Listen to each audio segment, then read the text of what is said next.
So good morning, everyone. We are the group 2 and we are to discuss about the Myrtaceae family, and I'll be your first reporter for our group. So the Myrtaceae family is also known as the myrtle family. It is called the myrtle family because myrtle plant yung unang na-discover sa family na ito sa Mediterranean na region. So the plants under this family are dicotyledonous in the order Myrtales. It ranges from woody shrubs to tall trees, and the leaves are leathery, aromatic, mabango, and contains oil glands. The flowers may be white, pink, red, purple, and yellow. The family contains about 150 genera and 3,300 species that are widely distributed in the tropics. The species of the myrtle family provide many valuable products including timber like eucalyptus, essential oils like the allspice, and horticultural plants like the ornamentals such as verticordia and food plants such as Psidium guava. So our first species for today is the Binoloan with the scientific name Syzygium acuminatissimum or Acmena acuminatissima. So sa module, ang nakalagay na scientific name is Acmena acuminatissima. But I found out in my research na same synonym lang sila sa Syzygium acuminatissimum. So for the genus, it is Syzygium and the species Syzygium or Acmena and the species is Acuminatissimum or Acuminatissima. For the geographic distribution, it is native in Brunei Darussalam, China, Hong Kong, India, Indonesia, Lao People's Democratic Republic, Malaysia, Myanmar, Papua New Guinea, Philippines, Taiwan, Province of China, Thailand, Timor-Leste, and Vietnam. For the habitat, it is subtropical to tropical moist lowland forest. For the population trend, it is stable and the conservation status is least concern. So the Binoloan is a green shrub or a tree that can grow up to 34 meters tall. The tree is sometimes harvested from the wild as a food for local use and for its timber, which is used locally and is also traded. So for the leaf morphology, the type is pinnately compound, arrangement is alternate, the shape is lanceolate, the apex is acuminate, the base is acute, and the margin is entire or undulate. So, may ibang leaflets kasi na entire yung margin niya like ganito. And some leaflets are also undulate or wavy yung margin. And for the venation, it is pinnate brachydodromus. So, yung itsura ng brachydodromus is ganito. If you look closely dito sa real life na leaflet is the same yung pattern nila, yung venation. So it is pinnate brachydodromus. For the texture and surface, it is chartaceous or parchment-like, and the glabrous means no hair. For the petiole, it is petiolate, and the stipule is free. So for the flowers, it is hermaphroditic or monoecious or bisexual, meaning nasa isang plant yung male and female uh, reproductive parts niya. And it is also panicle terminal axillary inflorescence. We say terminal na makikita yung flowers sa apex, apex ng mga branches or ng mga twigs, and also in the axils. Uh, if we recall, axils are the angle between the stem and the upper side ng leaf. So doon makikita yung flowers. So for the fruit, it is fleshy berry around 10 millimeters in diameter. So yan. Ito, another picture for the fruits. And also, the fruits are edible, nakakain. So next is the red bottle brush with the scientific name Callistemon citrinus. The genus is Callistemon and the species is citrinus. Means lemony na scent or fragrant yung leaves from the word citrus. And for the geographic distribution, it is native to Australia, especially in New South Wales, Queensland, Victoria. For the habitat, it is found in swamps and along the sides of rocky streams. The population trend and conservation status is not available since wala siya sa IUCN Red List. So the red bottlebrush is a large evergreen upright tropical shrub that will grow to 10 to 15 meters tall in its native habitat. It is commonly grown as a specimen or hedge in frost-free climates. And for the leaf morphology, the type is simple, the arrangement is alternate, the shape is lanceolate or linear. Yung leaves niya kasi is sometimes lanceolate yung shape and may ibang leaves din na linear. So for the apex and base, it is both acute or acuminate. For the margin, it is entire, the venation is pinnate, the texture and surface chartaceous and glabrous, the petiole is sessile, means wala siyang petiole, and for the stipule, it is free. For the flowers, it is hermaphroditic or monoecious, and it is spike and terminal inflorescence. So for the spike, it is an elongated inflorescence with a central axis along which are sessile. So yung flowers niya is sessile, which is makikita sa apex. Mostly yung flowers niya is makikita sa apex ng mga branches ng plant na ito. Ganito yung itsura niya and it is spiky. Spiky yung flowers niya. Elongated, mahaba. And yes, the terminal is the apex then. And then the fruits are capsules. So, yung fruits niya is dry and hard.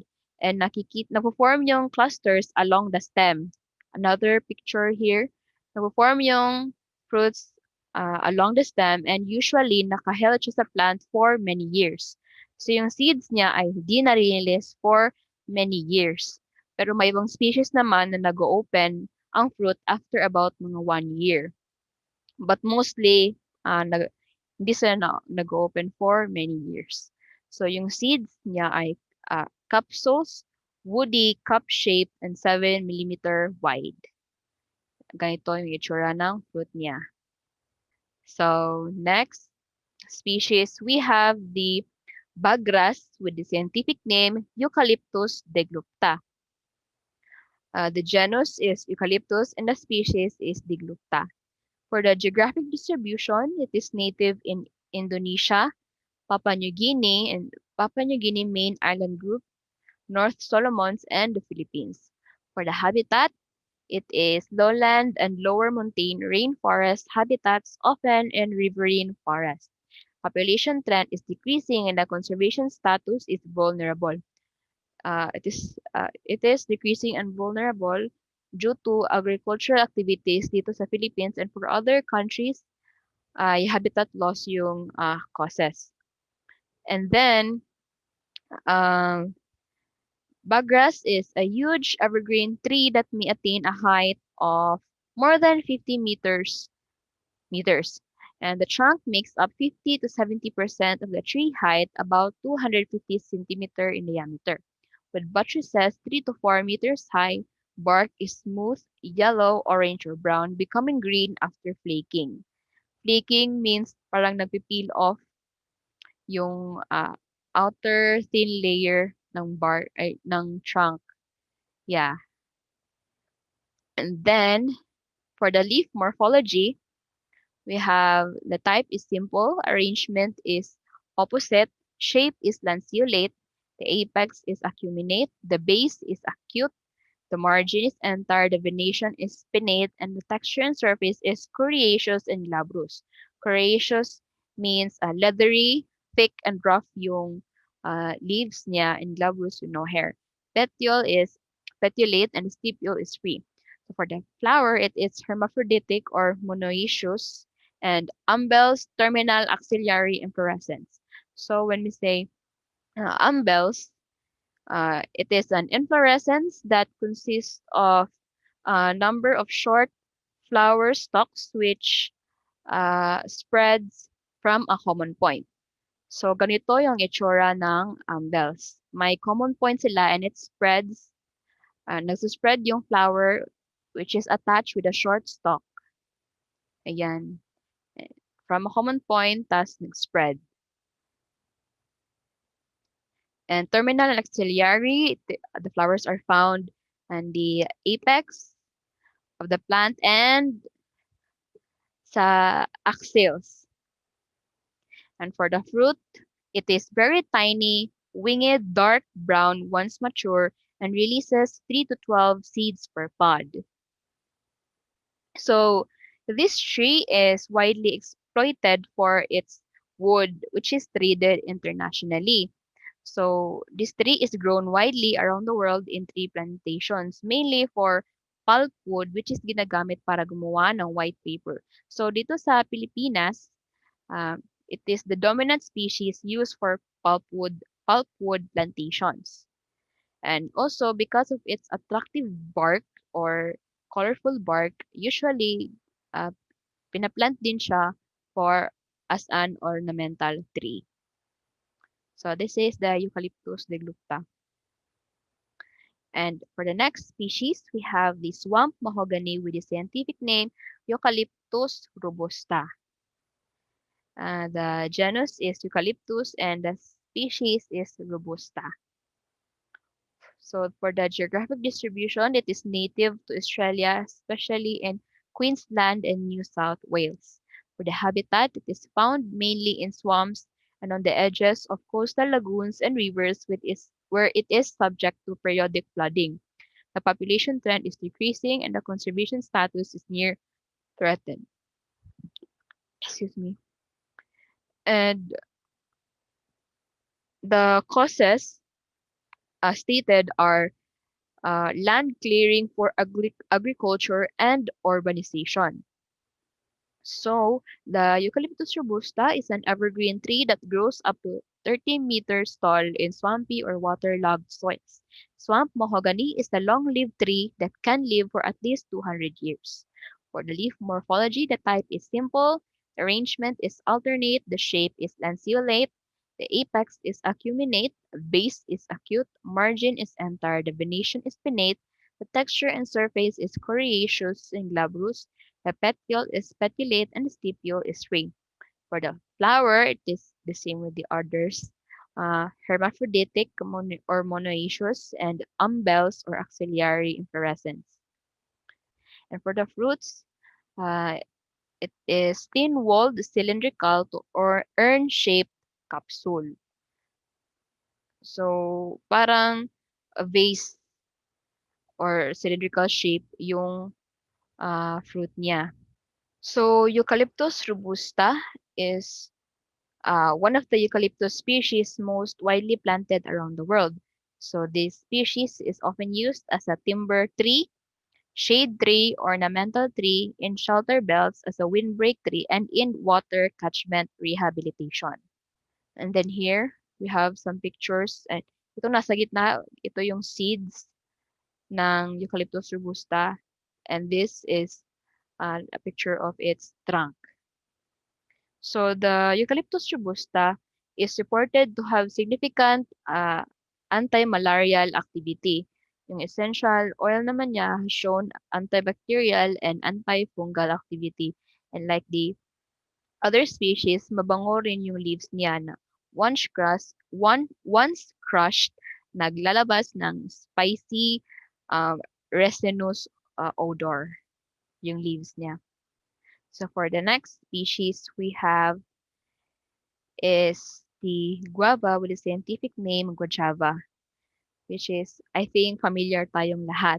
So yung genus is Stidium and the species is guajava.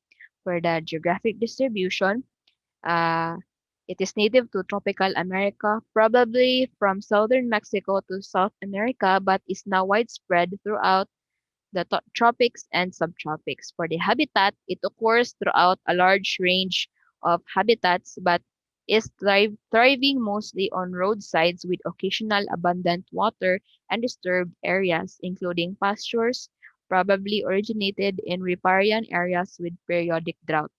The population trend is unknown and the conservation status is least concern.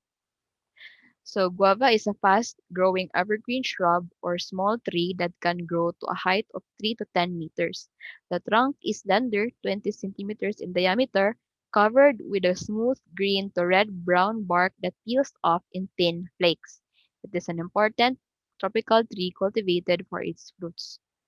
So nagpipil off din yung ah, bark ng ah, ng guava, just like the Eucalyptus dilucta. So for the leaf morphology, the type is simple, arrangement is alternate, the shape is elliptical to oblong, the apex is rounded or acute, and the base is rounded. The margin is entire, the venation is pinnate, the texture and surface is coriaceous and glabrous, and the petiole is petiolate, and the stipule is free. So for the flower, it is hermaphroditic or monoecious, and axillary and peduncle inflorescence. So yung flowers ng guava is nakikita sa axils ng leaves. And when we say peduncle, it is stalk bearing an inflorescence or a solitary flower. So makikita mo naka-cluster, yung flower niya is mostly tatlo lang. So sa isang branchlet, may mag-grow na probably isang flower, tas sa isang branchlet naman either tatlo or dalawa. So inflorescence with three flowers or a solitary flower, so nag-iisa lang. So unlike the other species, konti lang yung nabuborn na flowers sa guava. And for the fruit, it is fleshy, pyriform, or pear-shaped or ovoid berry. So yung flesh niya can be white, yellow, pink or red, sour to sweet, juicy, and aromatic. And the outer color naman ng fruit can be a yellowish to reddish. So yes, and it is commonly known na edible or nakakain yung um, fruit niya. And also yung leaves niya when crushed is naglalabas ng odor like the fruit na odor. Yes. And we have also pictures. This yung uh, pinkish na color ng guava. And yellowish yung outer color niya. So, and then we have the last species, which is the Kalubkob with the scientific name Syzygium kalubkob. And I tried so hard to find uh, original pictures with colors, pero walang lumalabas na legit na pictures niya. Yung meron lang is sketches or drawings or parang preserved na parts ng tree na ito. Yes. So for the genus, it is Syzygium and the species is Kalubkob. The geographic distribution, it is only a limited number could be found from Cagayan, Pangasinan, Tarlac, Rizal, Bataan, Camarines, Albay, Mindoro, Negros, Basilan, and some lowlands of Mindanao. Habitat is thickets and forests at low and medium elevations. Population trend and conservation status is not available since wala sa IUCN Red List. And the endemicity it is endemic to the Philippines. So for the Syzygium kalugkob, it is an evergreen shrub or tree growing up to 25 meters tall. The tree is harvested from the wild for local use as a food and source of wood. It is occasionally cultivated for its edible fruit. For the leaf morphology, it is simple. Arrangement is opposite. The shape is elliptical or oblong. The apex is acute or rounded. The base is also acute and rounded. The margin is entire. Excuse me. The venation is pinnate. The texture and surface is wala akong nalagay because hindi ako sure if ano yung itsura niya since very limited lang yung pictures. And so yeah, wala akong ma-decide na mailagay. And for the petiole, it is subsessile. Subsessile means almost, pa-almost sessile na siya, pero not quite na sessile. And the stipule is free. So I based lang, so for the leaf morphology, binase ko lang siya dito sa middle na picture and dito sa side. Just sketches and preserved plants or parts the plant nito. And for the flower, it is hermaphroditic and monoecious, which is I assume na ganito as since it is um, similar with the other species na report ko kanina. And umbels and auxiliary inflorescence, again, binase ko sa pictures and sketches na available. And for the fruit, it was stated that it is fleshy and subglobous fruit. So, when we say globose, parang nagpo-form ng globe or spherical yung fruit. Uh, but when it is subglobose, parang somewhat pa-globe or pa-spherical na yung shape niya but hindi siya perfectly shaped na sphere or parang ball. So, it is subglobose fruit which is parang ganito yung itsura niya. And another information about sa fruit, it is fleshy, light, yellowish, cream in color, sweet with a little mix of sourness. And yun nga, wala akong picture na may ipakita so hindi ko ma-correct yung information if tama or hindi. But I think legit naman yung site na nakuhanan ko nito. So yes. So, and these are the sources kung saan ko nakuha yung mga information. So, thank you.